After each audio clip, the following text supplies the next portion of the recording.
नमस्कार सभी को। प्रोफेसर मदन मोहन झा जी को धन्यवाद जिन्होंने मुझे यह अवसर दिया। और हम वेदांत सार पढ़ रहे हैं पिछले 2 दिन से। आज हमारी यह तीसरी क्लास है वेदांत सार की। आरंभ में हमने वेदांत सार ग्रंथ के संदर्भ में पढ़ा।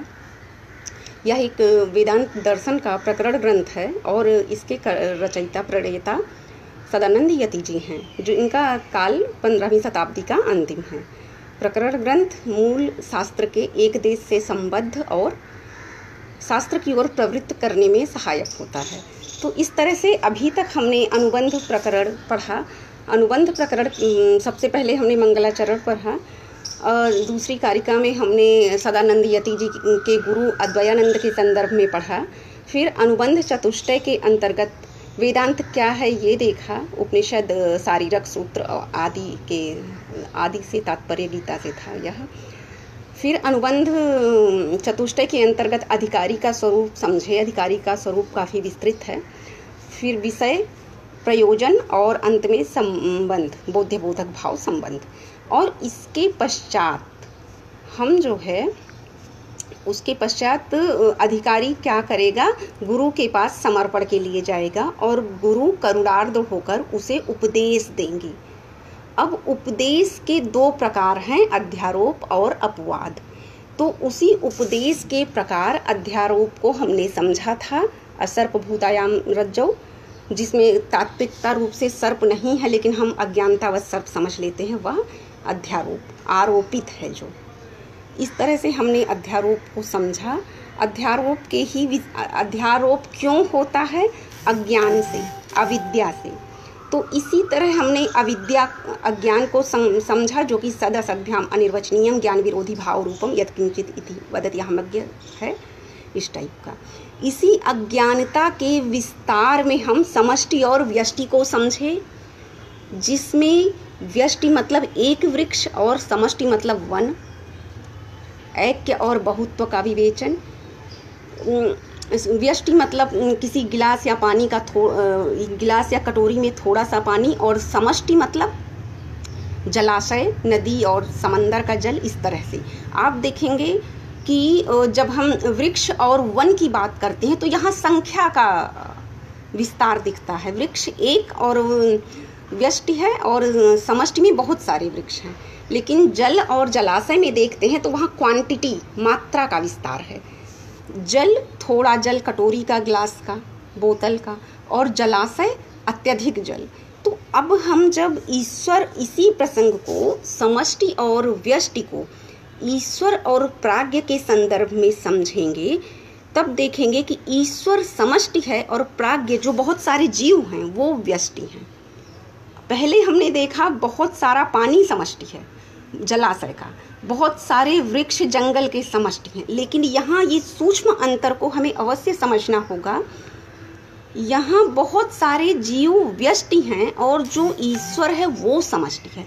यहाँ जो समष्टि व्यष्टि का आधार है, वृक्ष और वन में संख्या है, जल और जलाशय में मात्रा, क्वांटिटी का है, और यहाँ पर ईश्वर और जीव, प्राज्ञ मतलब प्र उपसर्ग हुआ, प्रायः अज्ञ मतलब अज्ञानी, मतलब प्रकृष्ट रूप से अज्ञानी जो जीव है। तो प्राज्ञ और ईश्वर में जो समष्टि और व्यष्टि विषयक भेद है, उसका आधार गुणवत्ता है। ईश्वर समष्टि इसलिए है क्योंकि उसमें अतिशय गुणवत्ता है, और जीव जो बहुत सारे हैं, क्वांटिटी में, नंबर में, संख्या में और मात्रा में, वो व्यष्टि इसलिए हैं कि उसमें वहाँ गुणों की अत्यधिक न्यूनता है। तो व्यष्टि न्यूनता और समष्टि आधिक्य, यह न्यूनता और आधिक्य का आधार अलग अलग होता है। तो इस तरह से यहाँ हमें एकदम स्पष्ट होना होगा कि जहाँ एक वृक्ष व्यष्टि है, वहाँ एक ईश्वर समष्टि है और बहुत सारे जीव व्यष्टि हैं। इस सूक्ष्म अंतर को जितनी अच्छे से हम समझेंगे, शास्त्र के अंदर आगे बढ़ने में हमें उतनी ही सहजता होगी। यहाँ जो ईश्वर समष्टि है, वह कैसे समष्टि है इसको समझेंगे और उसके गुणों के विस्तार को समझेंगे। फिर वह कारण है किसका? जीव के होने का। अगर ईश्वर कारण है तो उसका कार्य होगा।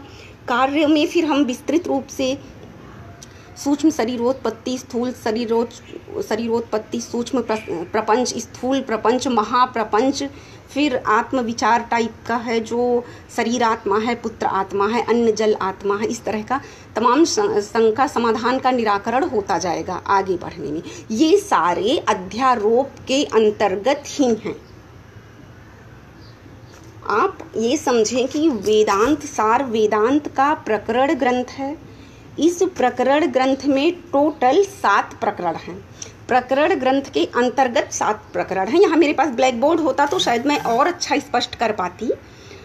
और इस 7 प्रकरण में सर्वप्रथम अनुबंध प्रकरण, फिर अध्यारोप प्रकरण है। अध्यारोप प्रकरण सबसे अधिक विस्तृत है इस ग्रंथ में।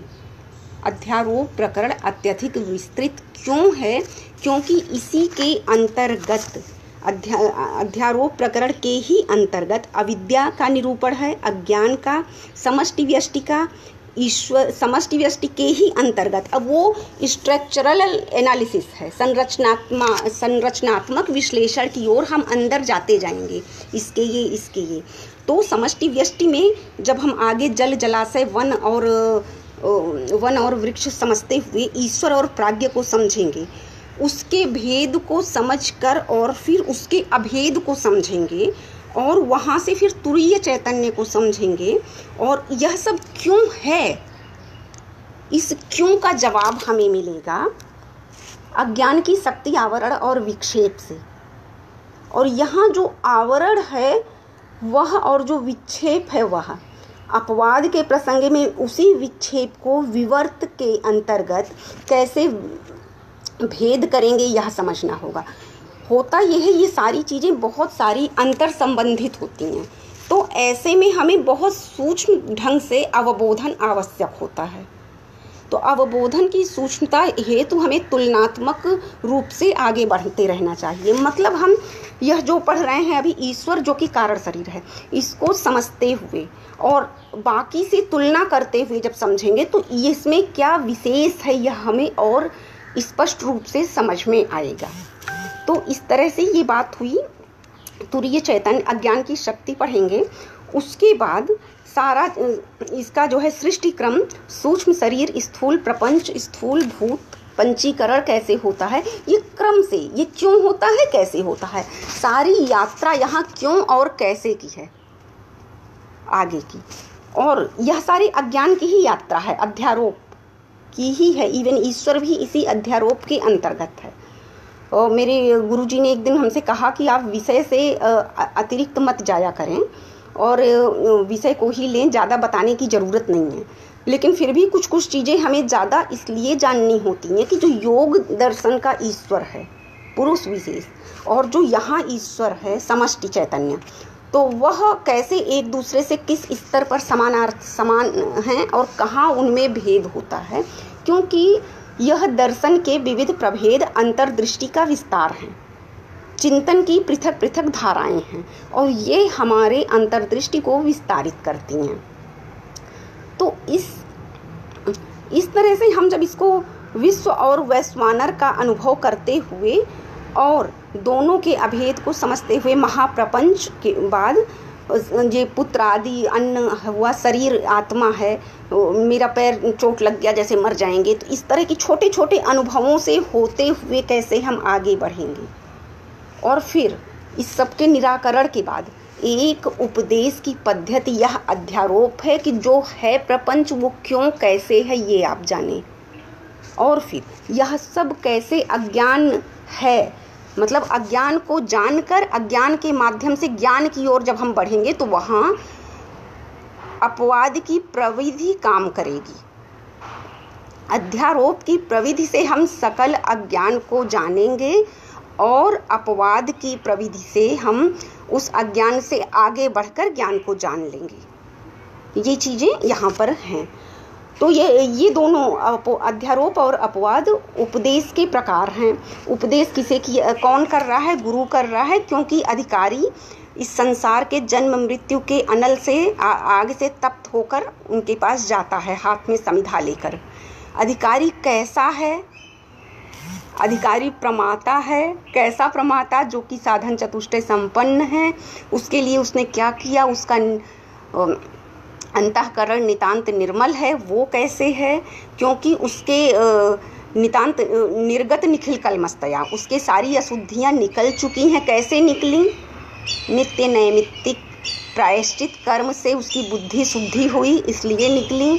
उपासना कर्म से उसमें एकाग्रता आई, इसलिए उसका चित्त जो है निर्मल हुआ। यह सब कैसे हुआ? अच्छा, ये सब में अशुद्धि कैसे नहीं आई? उसने काम में और प्रायश्चित कर्म एकदम नहीं किया। और क्या किया? वेदों को अर्थ सहित पढ़ा। वेदों को अर्थ सहित कैसे पढ़ा? वेदांग को के माध्यम से। ठीक, वो अधिकारी है। वो क्या करेगा? विषय शुद्ध चैतन्य ब्रह्म ही सत्य है, वह जानने के लिए। और यहाँ प्रयोजन वही है, ज्ञान प्राप्ति, प्रमेय शुद्ध को जान लेना। और संबंध है बोध्य और बोधक भाव। अधिकारी बोध्य है और ग्रंथ या गुरु बोधक हैं, जो उसे बोध करवाएंगे। तो इस तरह से हम इस यात्रा में थोड़ी देर के लिए पीछे भी देख लिए। इसमें जो काम्यादि कर्म का विस्तार दिया है और साधन चतुष्टय का विस्तार दिया है, वही चीज़ें आगे इम्प्लीमेंट होती रहेंगी। जैसे जब हम अभी पढ़ेंगे अध्यारोप और अध्यारोप से अपवाद की यात्रा में, तो वहीं हमें समझना होगा कि नित्य अनित्य वस्तु विवेक की ज़रूरत यहाँ पड़ेगी। और यहाँ किस स्तर पर कैसे ज़रूरत पड़ेगी? जब ईश्वर कारण शरीर और प्राज्ञ में अभेद बताया जाएगा, तब हमें उसको समझना होगा कि कैसे हमें इस ज्ञान को पूरी तरह से समझना है। जो दो अलग हैं, समष्टि और व्यष्टि दो अलग अलग चीज़ें हैं, फिर किसी स्तर पर एक हैं। तो उस जो अधिगम का, अवबोधन का जो स्तर है टॉप लेवल पे, सुप्रीम लेवल पे, उच्च लेवल पर, तो उस पर जब हम समझते जाएंगे तब वहाँ हमें नित्यानित्य वस्तु विवेक काम आएगा। निर्छिर विवेक जो होता है कि अत्यंत संघनित में भी पार्थक्य कर लेना, तो ये अत्यंत संघनन में भी पार्थक्य की जो एक विवक्षा या विवेक जागृत होगा, ये आगे अधिकारी के जितने विशेषण बताए गए हैं वह सब यह इन अंशों में उपयोगी होंगे, उनका विनियोग होता रहेगा। तो इस तरह से ईश्वर का फिर से हम देखेंगे। इयम समष्टि उत्कृष्ट उपाधितया विशुद्ध सत्व प्रधाना। यह समष्टि है, ईश्वर जो कि कारण शरीर है, यह समष्टि है। और क्यों है? क्योंकि यह उत्कृष्ट उपाधि से युक्त विशुद्ध सत्व प्रधान है। यहाँ सात्विकता की अज्ञान को पहले बताया त्रिगुणात्मक है, सत्वरज तम तीनों गुणों से युक्त। लेकिन जो ईश्वर है वह विशुद्ध सत्व प्रधान है। सत्व प्रधान और विशुद्ध, विशिष्ट रूप से शुद्ध सत्व प्रधान। आप सीधे शब्दों में समझे महामानव। तब हम नर में नारायण को देखते हैं, वही वाली बातें हैं। उसके बाद एतद उपहितम, इससे उपहित जो वह चैतन्य है, चैतन्यम, उसके और भी विशेषण हैं। उसके जो विशेषण हैं वह सर्वज्ञ है, सर्वेश्वर है, सर्वनियंता है, और इन गुणों के साथ ही वह अंतर्यामी भी है। अब आप यहाँ व्यष्टि और समष्टि का एक रिलेशन भी देख सकते हैं। जगत का कारण भी है, यह उसी समष्टि से यह व्यष्टि है। जैसे छोटे छोटे उदाहरण या पोस्टर प्रेजेंटेशन से पहले हम एक समझने लायक बनते हैं। वृक्ष और वन, एक आम का पेड़ है और वन है जहाँ बहुत सारी वैरायटी के पेड़ हैं। एक गिलास का पानी है, समंदर है जहाँ पता नहीं कितनी नदियाँ जाकर मिलती हैं। तो व्यष्टि और समष्टि के माध्यम से हम का कारण शरीर ईश्वर को समझने योग्य बनते हैं। अधिकारी हम हैं, लेकिन अभी हमें समझने की यात्रा में भी छोटे छोटे पड़ावों से और समझते हुए अगली क्लास में पहुंचते रहना होता है। तो यहाँ जब हम समझने योग्य हैं तो उस चैतन्य को समझेंगे।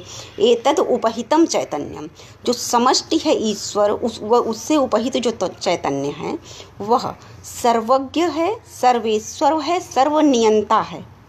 और आदि गुणों से युक्त अव्यक्त है। सबसे बड़ी विशेषता है अव्यक्त है, वह व्यक्त नहीं है, सहज दृष्ट नहीं है कि हम देख लें, और अंतर्यामी है, जगत कारणम है। ये आगे एक एक शब्द की व्याख्या विस्तार में जो स्थूल प्रपंच सूक्ष्म प्रपंच आगे के विषय आएंगे, इन्हीं की व्याख्या है। वो कैसे वो कारण है, कैसे वो सर्वज्ञ है, कैसे सर्वेश्वर है। तो जगत कारणम कारण ईश्वरम ईश्वर इति च व्यपदिश्यते सकल ज्ञान अवभासकत्वात्, वह सभी ज्ञान का अवभाषक भी है। समष्टि होने से मतलब समग्रता का पुंज है। वो कैसे है, क्योंकि जितने व्यष्टि हैं जीव प्राज्ञ, उनका वह सर्वज्ञ है, वह सबसे ऊपर सर्वेश्वर है और सबका नियंता है। नियंता मतलब ये होगा कि वह ईश्वर सभी व्यष्टि के अंतःकरण में रहकर उनकी बुद्धि का संचालन करता है। तो अगर हम आत्म चैतन्य और उस परम ब्रह्म चैतन्य का ऐक्य अखंड को जाने, तो ईश्वर के इस स्तर को पहले समझ लेना होगा कि हमारी बुद्धि जिससे अंतःकरण से प्रेरित होकर संचालित हो रही है, वह सर्वनियंता ईश्वर है, जो कि अज्ञान की समष्टि है। यहाँ से आपको समझना होगा। शायद मेरा एमए के बच्चे बीए के या नहीं समझ पाएंगे, तो मैं उन्हें फिर से समझाऊंगी। और एक बार जब हम ग्रंथ को पूरी तरह से ख़त्म कर लेंगे अंत में जीवन मुक्त के लक्षण पे, तब हम रिवर्स चलेंगे। जीवन मुक्त के लक्षण कैसे हुआ, अनुभव से हुआ, अनुभव कैसे हुआ, महावाक्य से हुआ, महावाक्य कैसे अनुभव हुआ, तत्त्वम वाले प्रकरण से, तत्त्वम कैसे समझ में आया, अपवाद से, अपवाद कैसे आया, पहले अध्यारोप को समझ लिया गया। अध्यारोप को समझने के लिए क्या आना चाहिए, गुरु का उपदेश, वो किसे होगा, अधिकारी को। तो इस तरह से हम रिवर्स फिर से जब समझेंगे तो यह हमारा ज्ञान एकदम फिक्स हो जाएगा, दृढ़ हो जाएगा, स्थायित्व तो मिलेगा हमारे इस ज्ञान को। तो अभी यह समझें कि श्रुति, अच्छा ये सदानंद यति जी हर अपने कथन के, अपने मत के बाद श्रुतियों का उद्धरण देकर अपना समर्थन करते हैं कि यह कुछ भी अनर्गल या कुछ भी ऐसे ही नहीं कह रहे हैं, सतही नहीं कह रहे हैं, बल्कि श्रुतियों के ही अवबोधन को वह अभिव्यक्त कर रहे हैं। तो फिर ये आगे है, ईश्वरस्य एवं समष्टिर अखिल कारणत्वात् कारण शरीरम। यह ईश्वर जो है समष्टि, सर्वज्ञ, सर्वेश्वर, सर्वनियंता और विशुद्ध सत्व प्रधान जो समष्टि है, वह अखिल जगत का कारण है, इसलिए उसे कारण शरीर भी कहते हैं। और आनंद की प्रचुरता के कारण और आत्मा को कोष की तरह ढक लेता है, इसलिए इसको आनंदमय कोष कहा जाता है। आत्मा जो आनंदमय है, उससे परे आत्मिक ऐक्य है। आनंद से भी परे जो हम सच्चिदानंदम ब्रह्म कहते हैं, वह जानने का स्तर है, वह शायद अंतिम पड़ाव है, उसके बाद हम ब्रह्मास्मि जानेंगे। तो आनंद जो सत और चित आनंदमय आत्मा है, अगर हम अपनी जैसे आनंद की अवस्था में ही निरंतर अवस्थित रहें, तो उससे परे हमें रहना होगा। यह ईश्वर का एक आच्छादन है, कोष की तरह ईश्वर ने हमारी आत्मा को आच्छादित किया हुआ है, तो इसलिए आनंदमय कोष है। सर्वो परमत्वात् सुसुप्तिर। अच्छा, इसमें एव स्थूल सूक्ष्म प्रपंच लय स्थानमिति चोच्यते। इसमें जो सब कुछ है स्थूल सूक्ष्म प्रपंच, जो कि यहाँ नाम मात्र का ज्ञान लीजिए, आगे इसी का विस्तार दिया है कि स्थूल सूक्ष्म प्रपंच क्या है और कैसे है। तो इसका लय स्थान भी वह ईश्वर ही है, ईश्वर से परे वह निर्विकार निराकार है। तो यह लय स्थान भी है। फिर इन्होंने यह उदाहरण दिया, जैसे वनस्य व्यष्ट्यभिप्रायण वृक्षा इत्यने एकत्व व्यपदेशो यथा व जलाशयस्य व्यष्ट्यभिप्रायण जलानीति। ये बार बार एग्जाम्पल दे रहे हैं जिससे हमें समझने में सहजता रहे। अब ये चूँकि ये क्या होता है, ये अलग बात है कि ये एमए के पाठ्यक्रम में है या हमें नेट या कोई परीक्षा पास करने के लिए ये है। वास्तविक उद्देश्य ये है हमारा कि हम मनुष्य हैं, हम में चिंतन मनन और अवबोधन की क्षमता है, तो हम उस क्षमता को कैसे जाने और जानते रहें। ऐसा ना हो कि हम जीवन यापन या सांसारिकता में उलझकर स्वयं से बहुत दूर हो जाएं। तो यहाँ इस अध्ययन का उद्देश्य हमारी अंतर्दृष्टि का विस्तार है। हमें उस सुप्रीम पावर को, जिससे ईश्वर भी संचालित है, अज्ञान से परे उस अपवाद को जानना है। ईश्वर यहाँ अज्ञानोपहित है, अज्ञान की समष्टि है ईश्वर। भले वो विशुद्ध सत्व उपाधि सर्वेश्वर सर्वनियंता है, लेकिन उससे परे जाना है, उसको जानते हुए उससे परे। तो यहाँ हमारी अंतर्दृष्टि की अनंत यात्रा है। हम उस सुप्रीम पावर को जानने के लिए स्वयं को कितना विस्तारित कर सकते हैं, अपनी क्षमता को कितना अधिक जाने, अवबोधन क्षमता, और कैसे जाने। तो इसमें यही नहीं है कि हम जाने, हमें विस्तार करने की पूरा प्रविधि बताया गया है, और उसमें बहुत बेसिक्स है, प्राथमिक स्तर से नित्य नैमित्तिक कर्म बताया गया है। उपासना छोटी छोटी चीज़ों के माध्यम से हमें बड़ी की यात्रा करवाई गई है। नित्य नैमित्तिक कर्म बहुत बड़ी चीज़ नहीं है। आज की भाषा में समय से नहाना, समय से जलपान करना, संध्या वंदन करना, यही चीज़ें हैं। उपासना 10 मिनट का मेडिटेशन करना। लेकिन इन्हीं जीवनचर्या की, प्रतिदिन की इन्हीं छोटी छोटी चीज़ों से हमें उस विराट का और उस विराट से स्वयं का अखंडत्व का बोध करना है। तो यहाँ एक बेसिक्स से, बिंदु से शिखर की यात्रा, और ये इसमें सिर्फ और सिर्फ अपनी अंतर्दृष्टि, अवबोधन क्षमता का विस्तार है। विस्तार ऑलरेडी हमारा मस्तिष्कीय क्षमता हमारी अनंत है, और हम अध्यारोप की प्रविधि से उस अनंत क्षमता से का स्वयं से परिचय करवा सकते हैं। अध्यारोप, असर्प में सर्प का आरोप क्यों है? अविद्या से। अविद्या मतलब अज्ञान, त्रिगुणात्मकम ज्ञान विरोधी। अज्ञान कैसा होता है? समष्टि और व्यष्टि। समष्टि क्या है? विशुद्ध सत्व प्रधान ईश्वर, सर्वेश्वर, सर्वनियंता। और क्या क्या करता है वो ईश्वर? कारण शरीर है, उसी से स्थूल सूक्ष्म प्रपंच बनते हैं और उसी में लय होते हैं।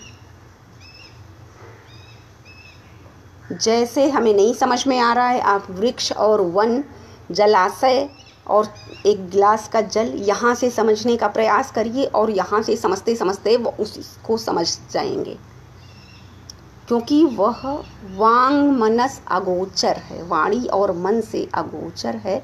लेकिन प्राथमिक सोपान पर हमें वाणी और मन से ही समझते हुए आगे बढ़ना होता है। अभी जैसे हमने इसमें ईश्वर के स्वरूप में, जो वेदांत में ईश्वर का स्वरूप कारण शरीर है, उसके अंतर्गत पढ़ा कि वह आनंदमय कोश है।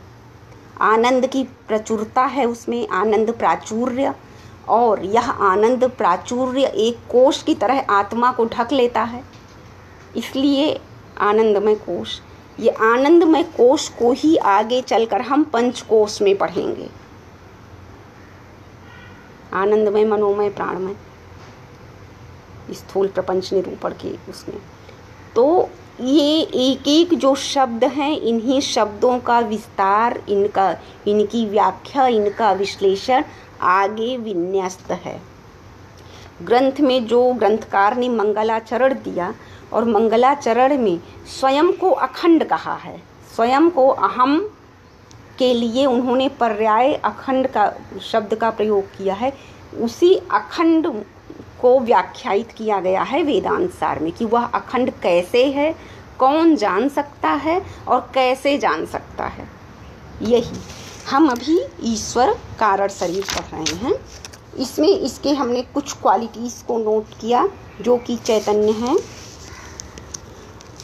मोह आदि द्वारा ज्ञान का उत्कृष्ट उपाधि है। इसमें मोह विरहित है। इसी को योग में भी क्लेश कर्म विपाकाशयी अपरामृष्टः कहा गया है। इसी में रजोगुण और तमोगुण इसमें बिल्कुल नहीं होते। विशुद्ध सत्व प्रधान होता है, एकदम 24 कैरेट गोल्ड, वर्षा का पानी जैसा शुद्ध। आप यहाँ से समझिए, फिर ईश्वर की क्वालिटी समझ में आएगी। और क्या है उसमें? वह अज्ञान की समष्टि से, लेकिन है वो अज्ञान।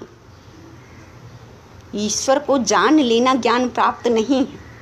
ईश्वर को पूरी तरह से जानकर उससे आगे बढ़ जाना अपवाद के माध्यम से, और उसके बाद भी, अपवाद के बाद भी तत् और त्वम पदार्थ का विचार करके उस अखंड से स्वयं का कोरिलेशन, अंतर संबंध को जोड़ना। कैसे जोड़ना? उस जोड़ को कैसे समझना?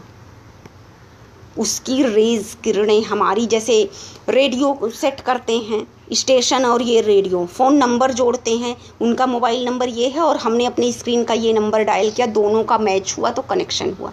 तो उस अखंड जो परम शक्ति है, निर्विकार निराकार, उससे, और वो जो हमारी आत्मा है, आत्मांश उसी अखंड का, उस ऐक्य को कैसे हम जोड़ेंगे, ट्यूनिंग करेंगे, नंबर डायल करेंगे तत् और त्वम के माध्यम से। और इस प्रसंग में तत् त्वम के बाद और भी महावाक्य हैं, उनको समझते हुए कनेक्शन को पक्का करेंगे। अगर हम 16 या 20 महावाक्य समझते हैं तो समझिए कि उस अखंड निर्विकार निराकार और अपना, उस इन दोनों का जो अखंड रिलेशन है, अखंड संबंध जानने के ये 20 महावाक्य 20 डिजिट का मोबाइल नंबर है। इस तरह से हमें समझना होगा। उसके बाद जब हम वो मिल जाएगा तो अनुभव करेंगे अहम ब्रह्मास्मि का, और उसके बाद हम कैसे रिलेशन मेंटेन करेंगे। रिलेशन के बाद, हाँ, उसके बाद अगर हमें अहम ब्रह्मास्मि की अनुभूति को हमने साध लिया तो हम जीवन मुक्त हैं। हम देख रहे हैं सकल संसार जो है मिथ्या है, अज्ञान से उपहित है। जिस ईश्वर की हम प्रतिदिन पूजा करते हैं वह भी एक स्तर के बाद अज्ञान से उपहित है। हमारा हाथ, हमारा पैर, यह सब आत्मा नहीं है। फिर हम इसी संसार में रहकर कैसे संसार में व्यवहार करेंगे, उसके बाद की जीवनचर्या का निरूपण है। तो ये सारी चीज़ें इसी में विन्यस्त हैं। और अभी ईश्वर में हमने देखा, ईश्वर अज्ञान की समष्टि से युक्त हुआ। वह चैतन्य इसलिए है क्योंकि परमार्थतः असंग है, वो किसी से जुड़ा हुआ नहीं है। फिर भी अज्ञान की वजह से सबसे जुड़ा हुआ है, अज्ञान के द्वारा, क्योंकि ये जो सभी स्थावर जंगम है उसी का क्रिएशन है, तो उसी से जुड़ा हुआ है। अज्ञान की वजह से वह अवभाषक है, वही कारण है। तो इसलिए वह सर्वज्ञ है, सत्व प्रधान है और सर्वेश्वर है, फल देने वाला है। प्रायः आप देखिए ईश्वर से कोई प्रार्थना की जाए और वो मिल जाता है।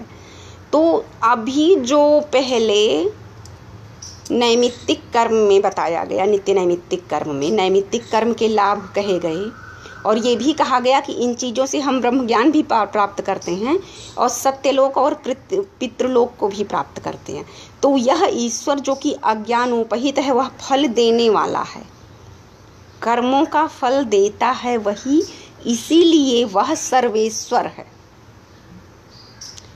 वह सर्वज्ञ है। क्योंकि यह जो भी शरीर बना, जड़ चेतन, पेड़ पौधे, स्थावर और जंगम, चलने वाले और स्थिर, गतिशील और स्थिर जो हमें दिखाई दे रहे हैं, यह सब इस सब का कारण वही ईश्वर है।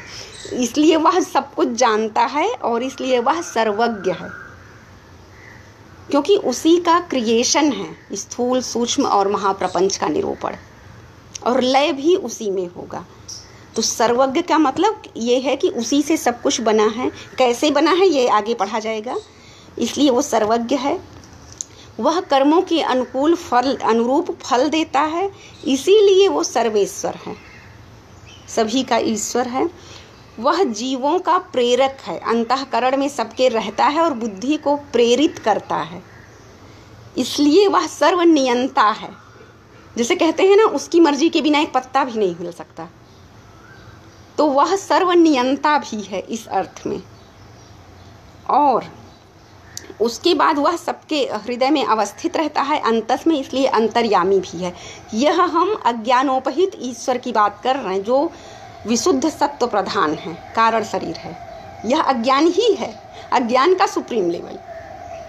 तो इस तरह से वही जो है समस्त जगत के विवर्त का अधिष्ठान है। विवर्त क्या है हम आगे पढ़ेंगे वेदांत सार के मतानुसार। तो इसका मतलब ये है कि संसार जो कि जिसकी तात्विकता है ही नहीं, बस दिख रहा है, प्रतिभाषिक है, उसका अधिष्ठान वह ईश्वर है। तो इसलिए उसको पूरे संसार का कारण कहा जाता है। और संसार कार्य है कैसे, स्थूल, सूक्ष्म और महाप्रपंच से वह हम आगे पढ़ेंगे। इसके साथ ही श्रुति भी इन्हीं मतों का समर्थन करती है। ये कहा गया ईश्वर को हमने फिर से एक बार देख लेना है। यह समष्टि है। समष्टि हमने क्यों पढ़ा था, फिर से देखेंगे। हमने अज्ञान के विस्तार में समष्टि और व्यष्टि को पढ़ा था। अज्ञान को क्यों पढ़ा था, क्योंकि अज्ञान अध्यारोप को समझा, अध्यारोप का कारण अज्ञान है, इसलिए अध्यारोप क्यों पढ़ा, क्योंकि ब्रह्म ज्ञान में उपदेश के प्रकार में पहले हमें अध्यारोप को जानना है, फिर अपवाद को। अध्यारोप को मतलब अविद्या को जानकर मृत्यु को पार करना है, ये है ना उपनिषद में, वही बात है। तो उसे कौन जानेगा, कैसे जानेगा, गुरु के पास समर्पण करके। कौन जानेगा, अधिकारी। अधिकारी कैसा हो, फिर से मुझे रिपीट करना पड़ेगा, वही सारा साधन चतुष्टय संपन्न प्रमाता हो, आदि आदि। ईश्वर क्या है, अज्ञानोपहित समष्टि चैतन्य है। इयं समष्टि उत्कृष्ट उपाधितया विशुद्ध सत्व प्रधाना। एतत् वह सर्वज्ञ है, क्योंकि उसी ने सबको बनाया है, जगत का कारण है। सर्वेश्वर है, क्योंकि सबको जो है कर्म के अनुरूप फल देता है।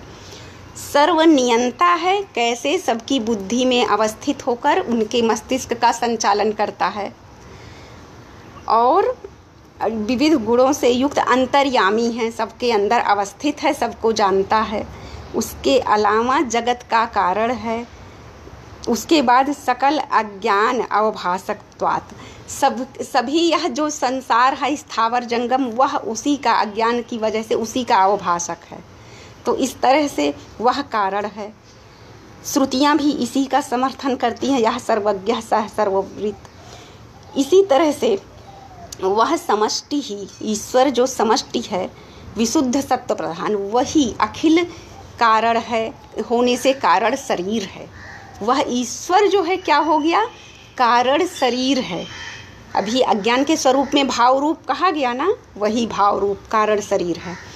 आनंद का प्राचुर्य है उसमें, उसके विशेषण ये सारे हैं। और आगे इन्हीं के विस्तार से सृष्टि कैसे हुई ये समझना है।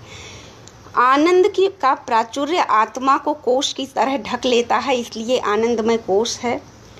और सर्वोपरम अवस्था में, अच्छा एक चीज़ इसमें हमने और कहीं नोट किया था, इस ईश्वर का जागृत अवस्था का कार्य स्थूल प्रपंच और स्वप्न अवस्था का कार्य सूक्ष्म प्रपंच है। और इन दोनों का लय इसी में होता है, इसलिए ये लय स्थान भी है। फिर से उदाहरण वन और वृक्ष का दे दिए, जल और जलाशय का दे दिए। इसी तरह श्रुतियों से समर्थन कर दिया गया है।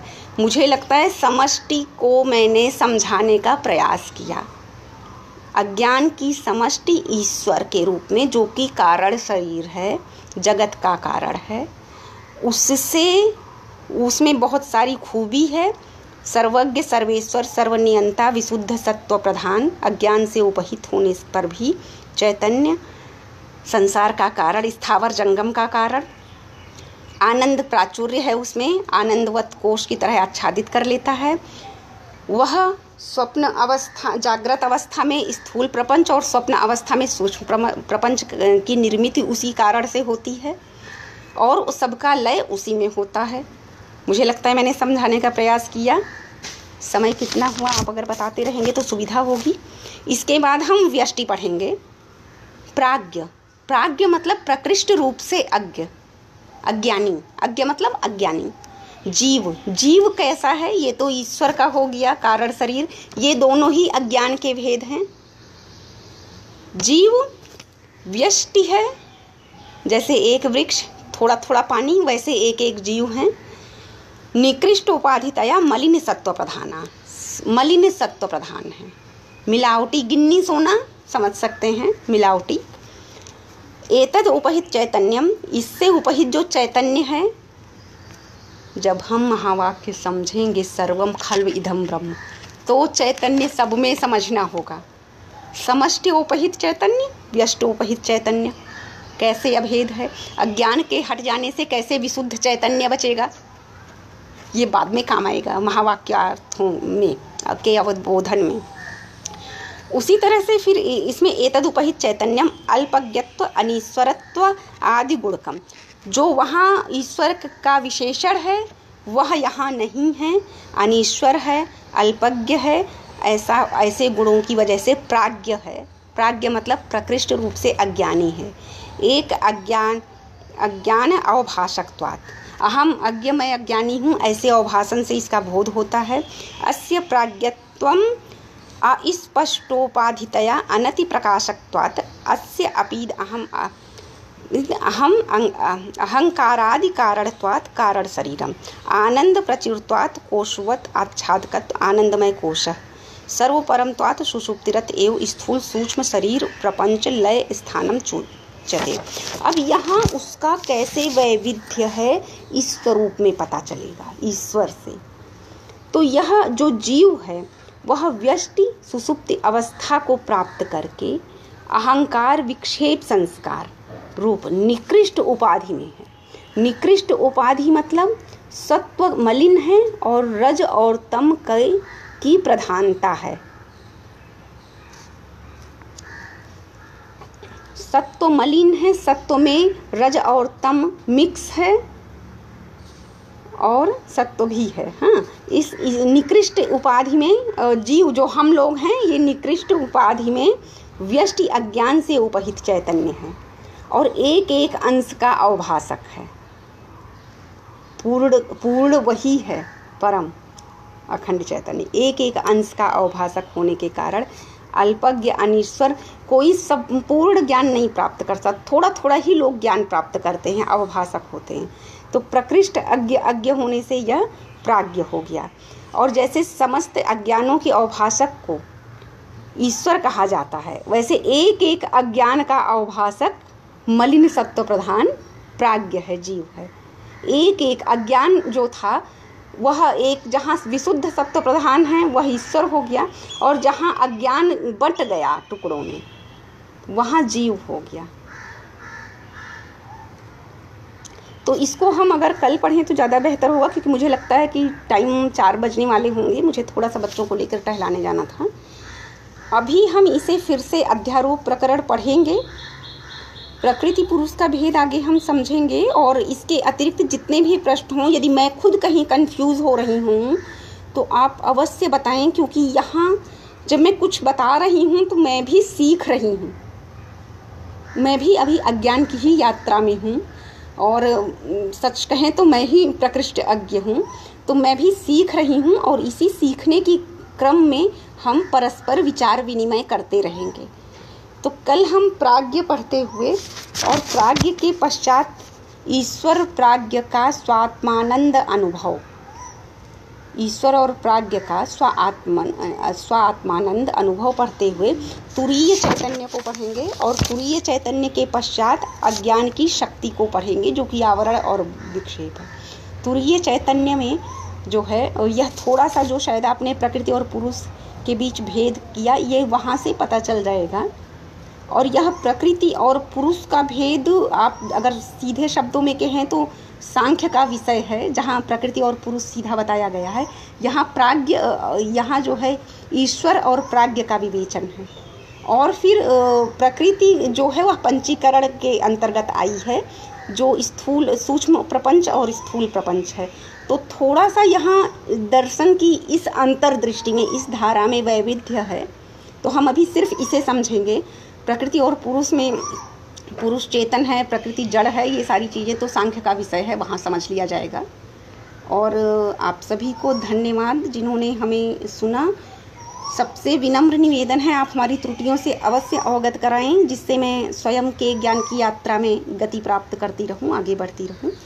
और पुनः धन्यवाद मदन मोहन झा जी को, विशेष धन्यवाद, उन्होंने मुझे यह अवसर दिया। और आगे मैं प्रयास करूंगी इसको फिर से दोहराऊं। अधिकारी के स्वरूप को बार बार पढ़ने की ज़रूरत है, क्योंकि जितना व्यवस्थित हम अधिकारी के स्वरूप को समझेंगे, आगे के विषयों को, कंटेंट्स को समझने में उतनी ही अधिक सहजता बनेगी। तो पुनः प्रणाम, नमस्कार और धन्यवाद।